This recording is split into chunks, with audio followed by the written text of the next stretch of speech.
Welcome guys. तो आज हम डीबीएमएस के बेसिक स्ट्रक्चर को पढ़ेंगे। जैसे कि मैंने कल रोड मैप डिस्कस किया था आपसे कि क्या क्या इम्पोर्टेंट है एमपी आईटीआई टीओ के लिए।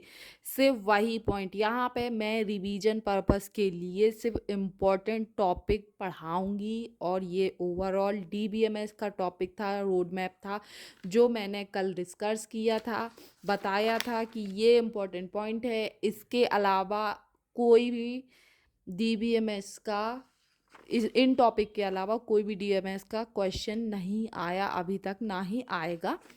तो ये मैंने अपना रिसर्च किया था।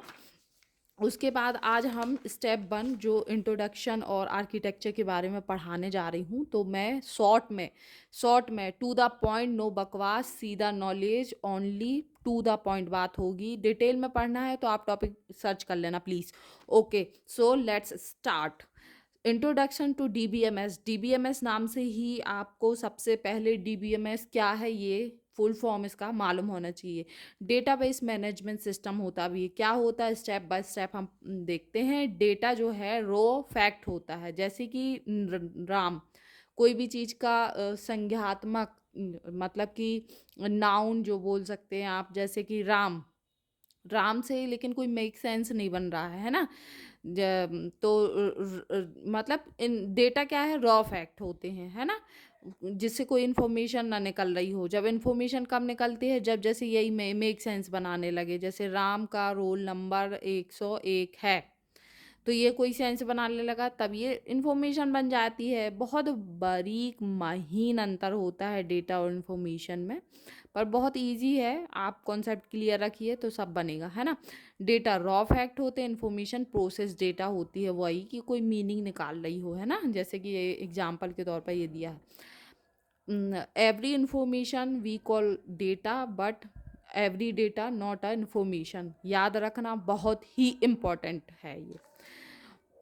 डेटाबेस, डेटाबेस क्या होता है, अब पहले हमने डेटा पढ़ा, इन्फॉर्मेशन क्या पढ़ा क्या होती है, फिर डेटाबेस। डेटाबेस जो होती है रिलेटेड डेटा का कलेक्शन, है ना, रिलेटेड डेटा का कलेक्शन होती है डेटाबेस। अब डीबीएमएस के बारे में अगर हम जानना चाहें तो डीबीएमएस क्या होती है, वो सॉफ्टवेयर जो डेटाबेस को बनाता है, मैनेज करता है, जैसे कि my Oracle, M S Access, FoxPro, I B M, B B two, S Q L आई थी, एस क्यू लिट, है ना। तो ये बहुत ही इम्पॉर्टेंट सिर्फ सब जो क्वेश्चन ओरिएंटेड मैंने यहाँ भी D B M S software यहाँ क्लिक किए हैं। डी बी एम एस एक सॉफ्टवेयर होता है, तो ये कुछ सॉफ्टवेयर हैं जो बहुत ही महत्वपूर्ण हैं हमारे एग्ज़ाम ओरिएंटेशन से, क्योंकि ये डायरेक्ट क्वेश्चन पूछे गए हैं। ये आया है,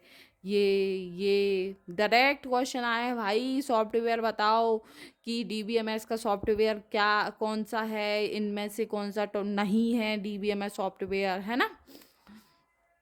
तो डीबीएमएस एक सॉफ्टवेयर होता है, और सॉफ्टवेयर के ये कुछ डीबीएमएस है यहाँ पे, है ना। उसके बाद कुछ इम्पोर्टेंट फुल फॉर्म जो बिल्कुल पता ही होने चाहिए, जैसे कि डीबीएमएस का full form database management system, है ना। आरडीबीएमएस का रिलेशनल डेटाबेस मैनेजमेंट सिस्टम, जैसे कि हमने बताया डीबीएमएस मैनेजमेंट सॉफ्टवेयर है, डेटा मैनेजमेंट सॉफ्टवेयर है ना। तो ये छोटी सी यहाँ डेफिनेशन है। और उसके बाद आरडीबीएमएस टेबल वाला डेटा, एसक्यूएल एक्सेट्रा, है ना। एसक्यूएल क्या है, लैंग्वेज है भाई। माई एसक्यूएल से बात करने के लिए एसक्यूएल एक लैंग्वेज है ना। डेटाबेस से बात करने के लिए लैंग्वेज यू कैन से, क्योंकि कंप्यूटर लो लैंग्वेज ही समझते हैं, हमें हाई लेवल से लो लैंग्वेज में उसका पूरा प्रोसेस होता है कन्वर्ट अनवर्ट का, तो वो लेटर भी study. DBA, dBA database administration, administrator ये होते हैं हम, है ना, डेटाबेस को मैनेज और boss, you know. DDS data dictionary system, ये डेटा के बारे में, ये इंपॉर्टेंट फुल फॉर्म है, जो आते हैं वही वही बस लिखा है मैंने, है ना, और कुछ यहाँ वहाँ क्या नहीं। अब सबसे पहले आता है कि एक बेसिकली डीबीएमएस के लिए बेसिकल कंपोनेंट कौन से होते हैं। इनके बिना डीबीएमएस हो ही नहीं सकता। बेसिक कंपोनेंट हैं, ये होगा तभी डीबीएमएस होगा। पहले चाहिए हार्डवेयर, भाई हार्डवेयर नहीं होगा तो कुछ ही नहीं होगा। हार्डवेयर होगा तो बिना हार्डवेयर सॉफ्टवेयर के कुछ नहीं होगा। सॉफ्टवेयर के लिए चाहिए डेटा जो कुछ समझ सकें, यूज़र होंगे जो हम उसके यूज़ कर सक कहेंगे। प्रोसीड्यूर रूल, भाई हर चीज़ के लिए रूल और इंस्ट्रक्शन चाहिए ही चाहिए। तो किसी भी डीबीएमएस के लिए ये मुख्य कंपोनेंट्स होते हैं जो अनिवार्य हैं किसी भी डीबीएमएस के लिए। समझ गए? उसके बाद आता है आर्किटेक्चर, बनावट कैसी होती है डीबीएमएस की। तो यहाँ तो वैसे मेरे लॉन्ग नोट हैं, पर देखो ये सबसे इम्पोर्टेंट जो आर्किटेक्चर है सिर्फ वही पढ़ूंगी। Otherwise type of DBMS architecture 3 होते हैं। Single tier architecture, 2 tier architecture, 3 tier architecture, है ना। ये पर्सनल के लिए होता है, स्मॉल स्केल एप्लीकेशन। लेकिन अपने लिए ये इम्पोर्टेंट है, इससे सबसे ज़्यादा क्वेश्चन आते हैं तो हम इसको पढ़ेंगे। बाकी ये उतने इम्पोर्टेंट नहीं है तो मैं स्किप कर दी हूँ। जो जो ज़रूरी है यहाँ पे सिर्फ मैंने बात जैसे कि बताया, रिवीजन पर्पज से मैंने वीडियो बनाया है ना।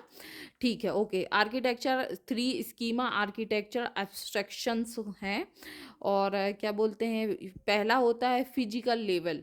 मतलब कि फिजिकल लेवल का मतलब होता है इंटरनल स्कीमा। फिजिकल लेवल क्या होता है? Internal schema. डेटा डिस्क पर कैसे स्टोर होता है, जैसे कि ये फिजिकल मतलब जिसे टच कर सकते हैं, इंटरनल है ना, जो अंदर का होता है।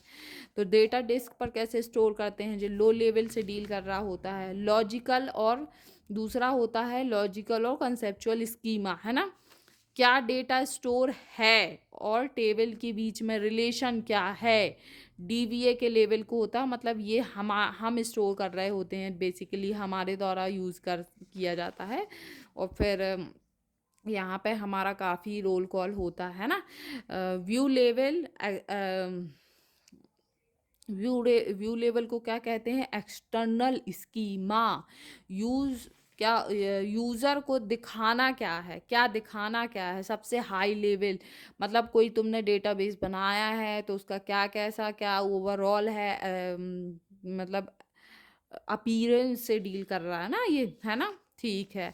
तो आर्किटेक्चर, इसकी बनावट 3 फेसेस में है, जो कि है फिजिकल, लॉजिकल, व्यू लेवल। ये इंपॉर्टेंट है इसीलिए सिर्फ मैं यही पढ़ रही हूँ, यहाँ पढ़ा रही हूँ शॉर्ट में, टू द पॉइंट बस। ओके, इसमें जो भी कंफ्यूजन बहुत ज़्यादा हो प्लीज़ गूगल इट। ओके, फिर सेकेंड पॉइंट है डेटा इंडिपेंडेंस, जो बहुत इम्पोर्टेंट टॉपिक है, आता ही आता है, इससे क्वेश्चन आते ही आते हैं। लॉजिकल इंडिपेंडेंस, लॉजिक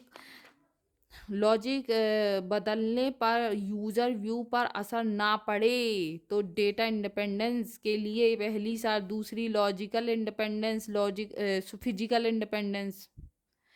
तो क्या होता, हार्ड डिस्क बदलने पर टेबल स्ट्रक्चर पर असर ना पड़े, है ना, असर ना पड़े। तो ये फिजिकल इंडिपेंडेंस डेटा इंडिपेंडेंस के ये 2 टाइप हैं। लॉजिकल इंडिपेंडेंसी ऐसी होनी चाहिए, फिर फिजिकल इंडिपेंडेंसी होना चाहिए, है ना।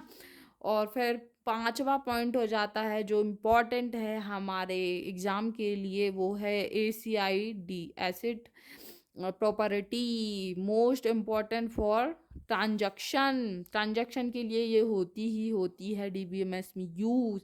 नोट कर लें, जब भी पैसों का ट्रांजैक्शन होते हैं या डेटा सर्वर होता होता है तो ACID रूल लगाना एग्ज़ाम में लगता है। एग्ज़ाम में यह पूछा जाता है, जैसे किसी का भी मीनिंग पूछ लेगा, ए का बताओ, ACID की प्रॉपर्टी बताओ, या फिर डी बताओ।